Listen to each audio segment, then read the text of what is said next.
13 होशियार तरीके टॉक्सिक लोगों से निपटने के। स्टोइसिज्म, आत्म अनुशासन और आंतरिक शक्ति की एक तीव्र यात्रा।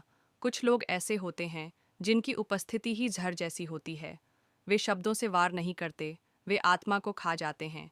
लेकिन क्या हम टूटने के लिए बने हैं या आग में ढलकर फौलाद बनने के लिए? स्टोइसिज्म, एक प्राचीन दर्शन, हमें याद दिलाता है कि दुनिया की सबसे गहरी लड़ाई बाहर नहीं, हमारे अंदर लड़ी जाती है।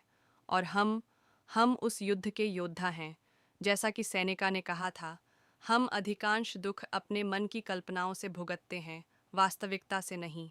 तो चलो 13 कदम चलते हैं उस अंधेरे में जहां हमारी आत्मा का असली स्वरूप चमकेगा। 1. अपनी प्रतिक्रिया का ईंधन छीन लो। एपिक्टेटस कहते हैं, हमें वस्तुएं नहीं दुख देती, बल्कि हमारे विचार उनके बारे में हमें दुख देते हैं। टॉक्सिक लोग आपकी प्रतिक्रिया से ताकत पाते हैं।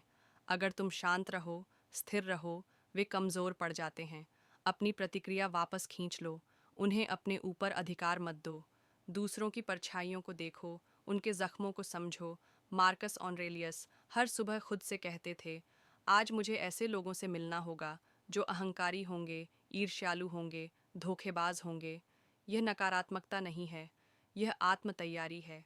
जो व्यक्ति तुम्हें चोट पहुंचाता है, वह खुद भी जंजीरों में जकड़ा है। 3. खुद को भावनाओं से अलग करना सीखो।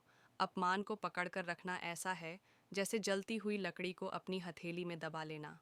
दर्द उसी से होता है, लेकिन एक स्टोइक वह है जो आग को पकड़ता नहीं, उसे गुजर जाने देता है। 4. अन्यायपूर्ण से न्याय की उम्मीद मत रखो। तुम एक ऐसे संसार में जीते हो जो अराजक है। वहाँ न्याय खोजने की जगह खुद न्याय बन जाओ। किसी टॉक्सिक व्यक्ति से इंसाफ की उम्मीद मत करो, बल्कि अपने आचरण से इंसाफ का अर्थ दो। 5. अपने मन के द्वार पर पहरा रखो। अगर कोई चोर घर में घुसे तो तुम उसे रोकोगे, तो फिर किसी जहरीले विचार को क्यों मन में जगह देना?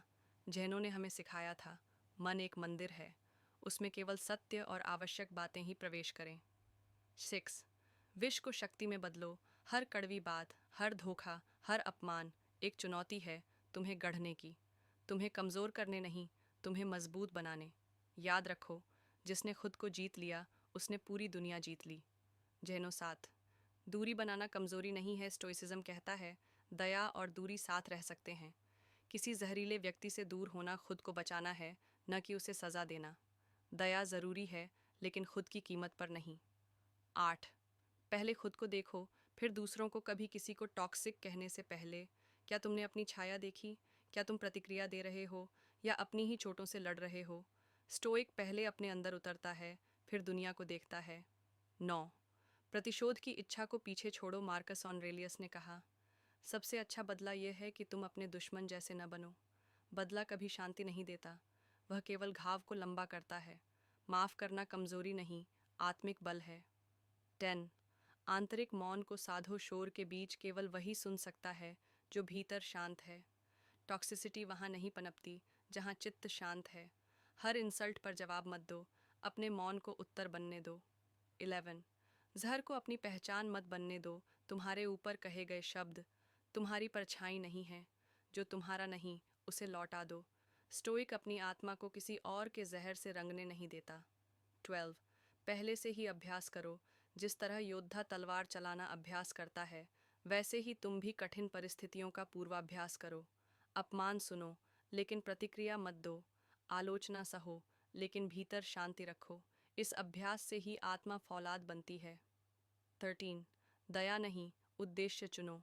टॉक्सिक व्यक्ति तुम्हें भटकाना चाहता है, तुम्हें छोटा बनाना चाहता है, लेकिन तुम्हारा मार्ग गहरा है, शांत है, उच्च है।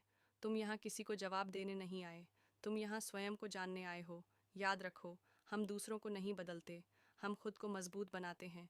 दुनिया जहरीली हो सकती है, लेकिन आत्मा को जहर तभी लगता है जब तुम उसे भीतर आने देते हो। स्टोइसिज्म कोई दिखावा नहीं, यह एक तलवार है, एक ढाल है, एक अनकही चीख है जो कहती है, मैं अडिग हूँ, मैं स्थिर हूँ, मैं अपने आप में पूरा हूँ। तो अगली बार जब कोई जहर तुम्हारे सामने हो, उसकी तरह मत बनो। एक पत्थर बनो, एक पर्वत बनो, क्योंकि हम तूफान नहीं रोकते, हम तूफान बन जाते हैं। अगर तुम चाहो तो मैं इसका video voice over script format और दृश्य सुझावों के साथ वीडियो प्लान भी तैयार कर सकता हूँ। तैयार हूँ।